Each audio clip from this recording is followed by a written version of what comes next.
Hey, it's Michaela Harrington here, and in this video I wanted to talk to you about what happens when you allow your mind's automatic response mechanism to judge people in a matter of seconds.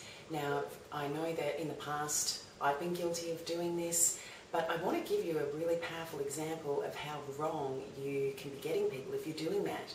Now, in the first few seconds of this video, you've probably already made some judgments about me. You've decided whether I'm confident, whether I'm not, whether I have powerful presence or whether I don't.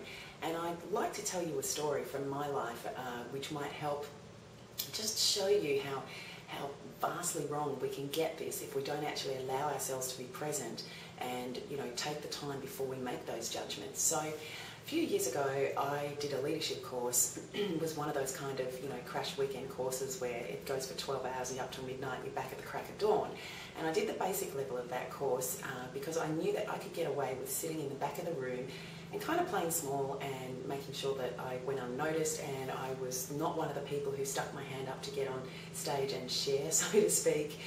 Anyway, I got to the end of the course and they were enrolling people for the next level of leadership, and I heard straight up in the sales blurb that in the next level of leadership, every single person who enrolled was going to have to get on the stage at some stage. So almost blindly, without thinking, I just went and signed on the dotted line. I knew if I thought about it for too long, I would probably back out, so I enrolled in that course. Anyway, to fast forward, on the first day of the course, I'm on a lunch break and I start chatting to another girl out the front who, and I'm starting to feel pretty apprehensive because after the lunch break is when everyone's going to have to get up on stage, and I'm wondering if I'm going to go to water, if I'm going to be trembling, if I'm going to be able to handle it.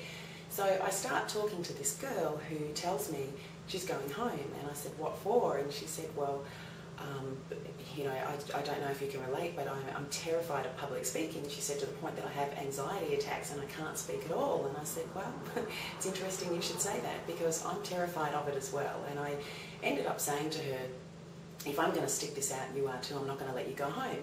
Anyway, because I was standing tall, I guess looking really confident from the outside, to her it seemed like a contradiction. She did not believe that it was possible for me to share the same fear that she had.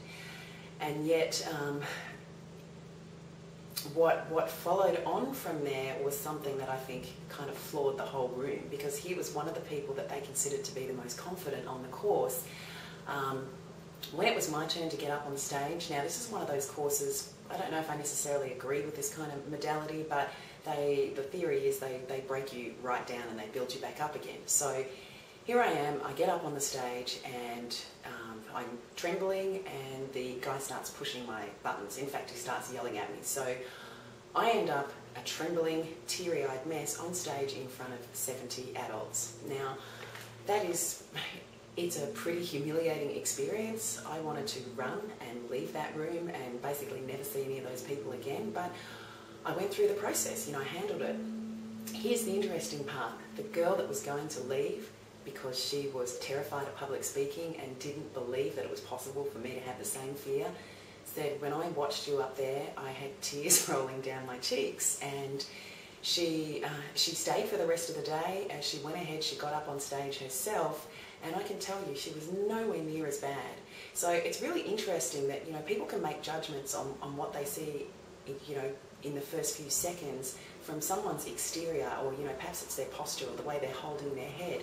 I really encourage you not to do that. You can get, most of the time you're going to get things so vastly wrong, it's not funny, and you're missing out on some really, really insightful information about that person.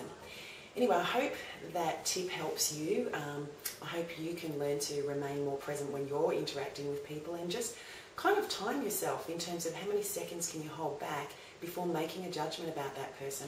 Seriously, it's really, really powerful.